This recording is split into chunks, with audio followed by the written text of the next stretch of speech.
Hello and welcome to episode 2 of Careers on the Couch. I'm your host Mark Lee, and on this week's episode we focus on personal branding and marketing yourself.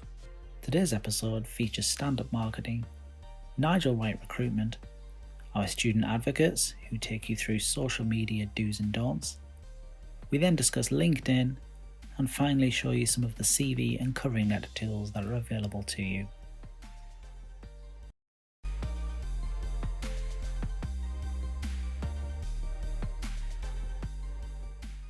Hello, my name is John and I'm what's called a sales and marketing consultant. Part of my role is to help companies and organisations to successfully launch products onto the marketplace and achieve that all-important connection with consumers and turn them into customers. So you're probably wondering, well, what has that got to do with me? I'm just simply trying to get a good job, a good start to my career. Well, that's in fact quite a lot. Because the product in this case is you. You have to, just like I do when I sell a product on the market, you have to successfully sell yourself to potential employers. And therefore, you have to create what's called your own personal brand. That doesn't mean that you have to have logos strapped to your head. It simply means that you follow the same basic marketing principles. They begin with market research. Just like we try and find out the heartbeat, the understanding of our consumers we're aiming at, you should do the same with the company that you're going to see. That begins not just with going to their website, although it's a good start, but also look at their social media, because that will give you the heartbeat, the vibe, if you like, of the company. Also look out for any documents that they may publish.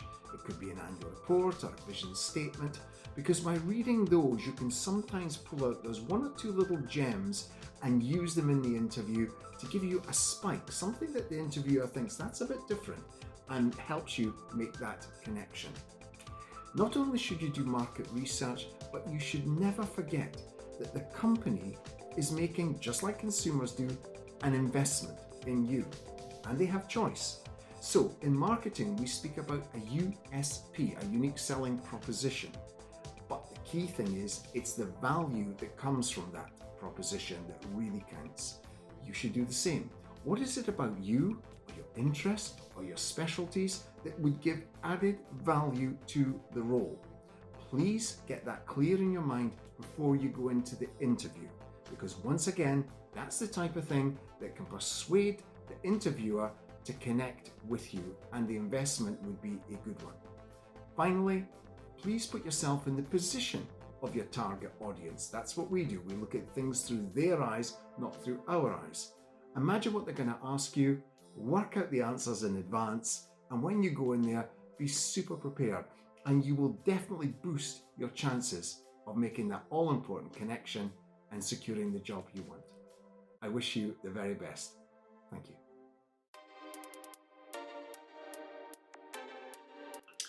Hello, my name's Nigel Bakshi. I'm a recruitment consultant for Nigel Bakshi Recruitment, specialising in junior and graduate level positions. And today I'm just going to talk a bit more about your personal branding. One thing that's also useful to mention is that prior to this role, I was responsible for the graduate and undergraduate placement schemes at Pfizer Pharmaceuticals. So do have sort of an inside knowledge to draw upon as well. So the first thing that I'd like to talk about is how important is your CV and cover letter? And the answer to that, unsurprisingly, is extremely important. At the very first stage of the application, the person that will receive this document, this is all they will have to sort of make their decisions upon. So therefore, it's imperative that you make yourself stand out, you differentiate, but you also make the CV and cover letters concise and easy to read and pick up information from. Because there's one thing that hiring managers will not do, and that is spend a lot of time to really find out the information. It should be easily accessible. The next thing to mention is around social media. So all social media should you should really err on the side of caution here, and I would advise that you increase your security settings to the maximum to avoid any sort of unwanted circumstances happening, and so on. So the next thing to talk about is LinkedIn. Now, LinkedIn is an absolutely fantastic tool.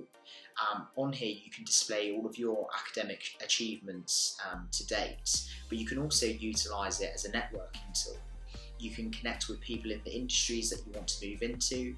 There may be a company that you want to apply for, and therefore you can message people within that company, people that may have the job that you want to apply for, or they may be in a recruitment position, and you can ask them for inside information, and they'll usually 9 times out of 10 always be more than happy to help you, and it will make your application stand out because you've gone that little bit further than your competition. Finally, what things can you be doing to really make yourself stand out? And there's a couple of things here that are quite key. So the first one would be CPD. So it's always useful to constantly look into online courses that you can do that will make you stand out. And one in particular that I found useful is Google Digital Garage. So it's a free course, but it's industry recognised, and it shows that you've got that passion, willingness to go the extra mile and learn other key skills. The next area that I would suggest is any role or industry that you want to apply for. You should be looking into news articles, but also reading in and around the industry so that you can engage any hiring managers or decision makers in a really in-depth conversation about the area that you want to go into.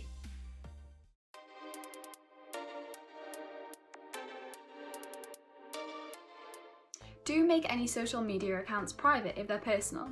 Your future employer doesn't want to see your weekend pub crawl documented across your Instagram account. So instead, have 2 social media accounts. Have one that's private and personal with clubbing photos and selfies, and a second that's public and shows off your professional personality, your hobbies and your interests.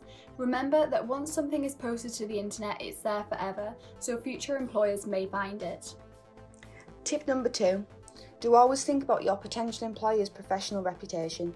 Think before you write something on Twitter or Facebook, even if you're angry, as most likely it will come back round and bite you in the behind. 91% of employers will check candidates' social media accounts before signing a contract and will form an opinion of you immediately.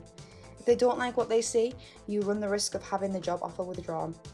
There's been many incidents where students have applied for roles and employers have gone back through their social media and found tweets or posts where they've said something damaging about their business or someone else's. Ranting about employers on social media is a no-no, full stop. Don't just use job sites to find graduate roles and experience. Follow all the brands and companies you want to work for on all social media platforms, including YouTube. These will be the first places that they post current news and job vacancies. Tip number 4. Don't only follow your friends and favourite celebrities on social media platforms. Employers will without a doubt take a scroll through your accounts and they'll be looking at who you're following.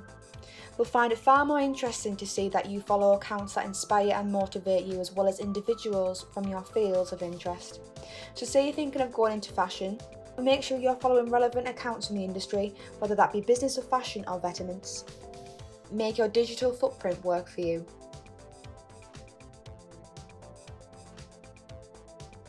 Do make the most of Instagram's business account feature.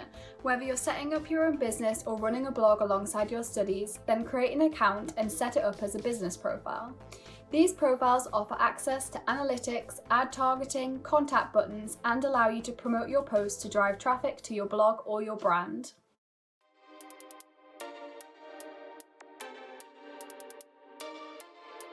Now, if you are unsure about how to network, LinkedIn is a great way for you to start. You can tweak your profile, look at other people's profiles, and really start to understand the world of work through this network. So here is my LinkedIn profile. And firstly, you need to treat this profile as your online brand.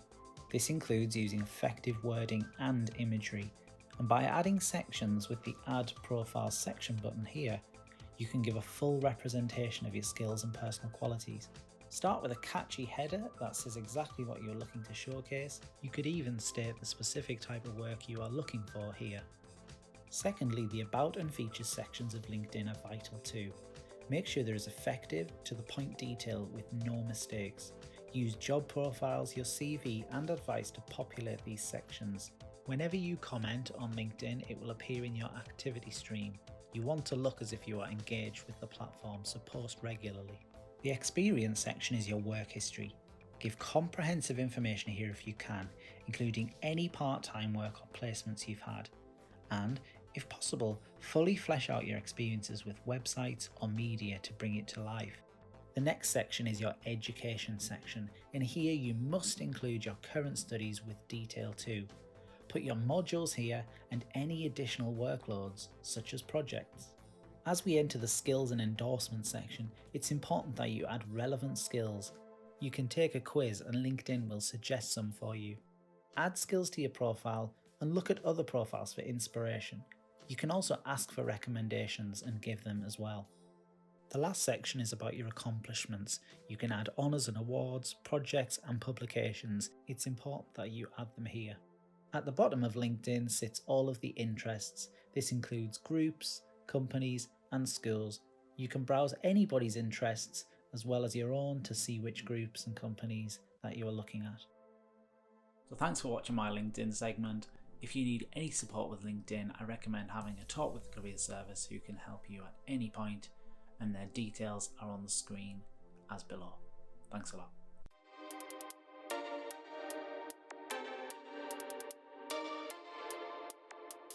We've got a number of tools you can use to get your application ready to send off. If you've already drafted a CV, run it through our CV 360 system. Drag and drop your Word document and click to get instant feedback against over 50 format and style checks. Then use this feedback to improve your CV before getting it checked by one of our team. Haven't got a CV yet? Then use the CV Builder to get started.